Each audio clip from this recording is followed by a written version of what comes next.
Hey, Jason here. I want to make a video for you today and talk a little bit about one of the absolutely most important aspects of fitness and more how it relates to your nutrition than anything else.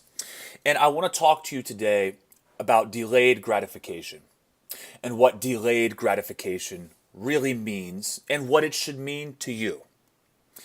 It's no real secret that we live in a world that doesn't really emphasize delayed gratification. We live in a world that emphasizes instantaneous gratification. When you want something, you should go get it. And this is hammered into our heads. It's hammered into our heads through advertising. It's hammered into our heads through society. It's hammered into our heads through all of the different components of comparative ease that we have, right?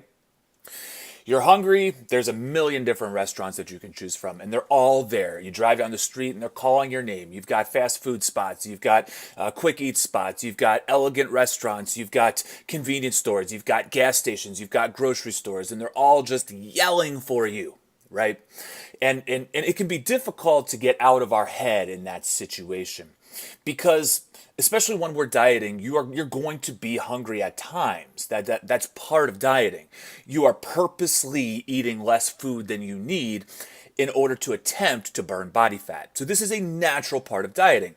Obviously, we have a few things in place that should help that. We're eating at consistent meal times. We're making sure that we get enough protein. We're making sure we eat enough of our vegetables and we get enough fiber into our diet. We're hydrating properly, We're getting enough sleep. So hopefully we're doing all those things. But does that mean that hunger is going to be totally 100% eliminated?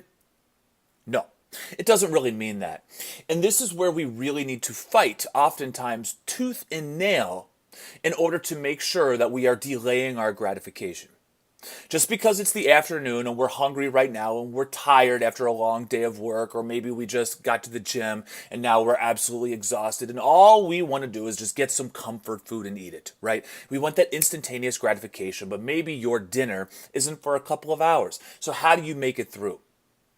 How do you, at the end of the day, after you're done eating dinner and you've got 3 or 4 hours to relax and watch television or do whatever it is you do when you relax before you go to bed, how do you make it through that period without snacking, without binging, without going off plan? What do you do?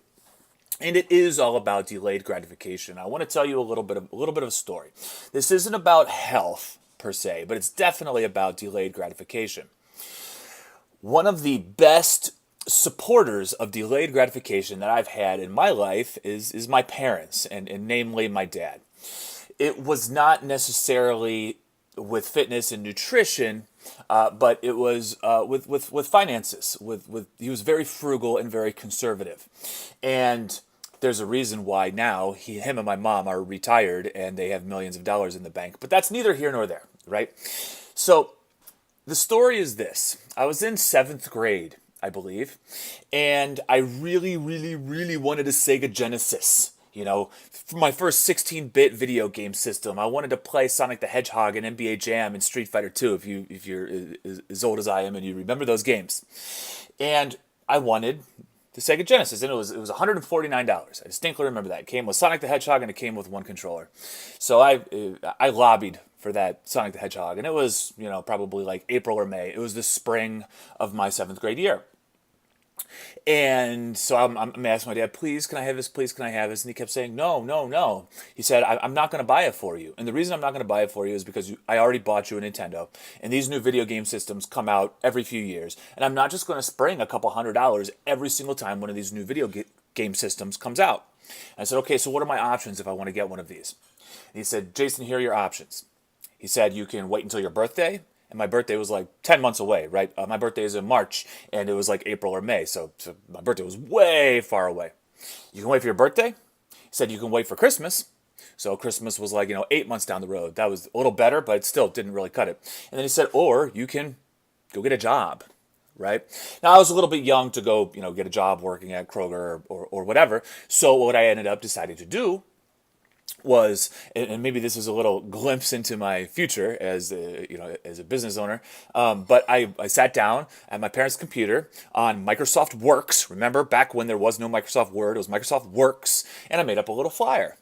And the flyer just basically said, "Hey, cutting the grass is a horrible part of the summertime. You're hot, you're sweaty in Cincinnati, it's 100 degrees, the sun is beating down on you. Wouldn't it be much better to have me cut the grass for you with my own lawnmower? You don't have to do anything. You can sit inside sipping on iced tea and lemonade." So I thought I was super clever. And in actuality, I think I really did hit the pain points that are involved in cutting the grass. It's pretty good marketing, right? So I put one in every single mailbox in our neighborhood. And I think out of all those, I got 3 phone calls and I got 3 different accounts. And each of those accounts paid me about, $10 or so, right? So now 3 times per week, I'd go out and I'd cut the grass. And I'd make $10 each time I cut somebody's grass. And eventually, I got to the point where I had my $150 plus tax, and I was able to go to KB Toy Store, if you remember KB Toy Store, and I bought Sonic the Hedgehog and the Sega Genesis with my own money. I slapped it down there, this big stack of 10s and 5s and 1s, and I got my video games, right? Now, that wasn't the part where I had to delay gratification. The part where I had to delay gratification was that I was a 7th grade kid, and this was during the summertime. It was spring into summer. And all my friends were busy going to get ice cream all the time. They were busy going to the mall and buying CDs. They were busy going to eat fast food constantly. They were taking their money to the arcade. And I had a goal for my money. My goal was I want to purchase this Sega Genesis. So, when my friends would go, "Hey, you want to go here? You want to go there?" I'd go with them, but I wouldn't bring any money. I'd say, "No, I'm not going to spend any money. I'm not going to do that." And I had to learn how to delay that gratification. And I kept thinking to myself, this ice cream out with my friends would be good. It would be fun. It would be an instantaneous gratification. But I know what I want is just 3, 4, 5 weeks down the road. So I'm not going to accept what I want now for what I want most. And I'm sure you can see the parallel when it comes to your fitness and when it comes to your nutrition. Maybe you don't feel like working out after a long day of work. So what you want now is to take off your work clothes, slip into some pajamas, and sit down on the couch and chill out with Netflix. But what you want most is to be lean, be strong, be trim, be muscular, be healthy, be fit, and have a higher quality of life. That's what you want most. And when it comes to nutrition, you can say the exact same thing. What you want now might be a pint of Ben & Jerry's. But what you want most is to have a 31-inch waist, or to fit into a size 6 dress, or to wow your friends during the summertime when you take off your cover-up and you reveal your new body that you've been working on. Right? Or what you want most is in 10 years to be able to play with your grandchildren without huffing and puffing, to climb up 3 flights of stairs without needing an oxygen mask, to not have the aches and pains that have plagued you from years of sitting in a computer desk, right? That's what you want most. So if you ever get yourself caught in the moment, and you're trying to trick your way, to hack, if you will, even though I hate that word, to hack your way out of it. Remember, never accept what you want now over what you want most. So ask yourself, what do I want most? Do I want this snack?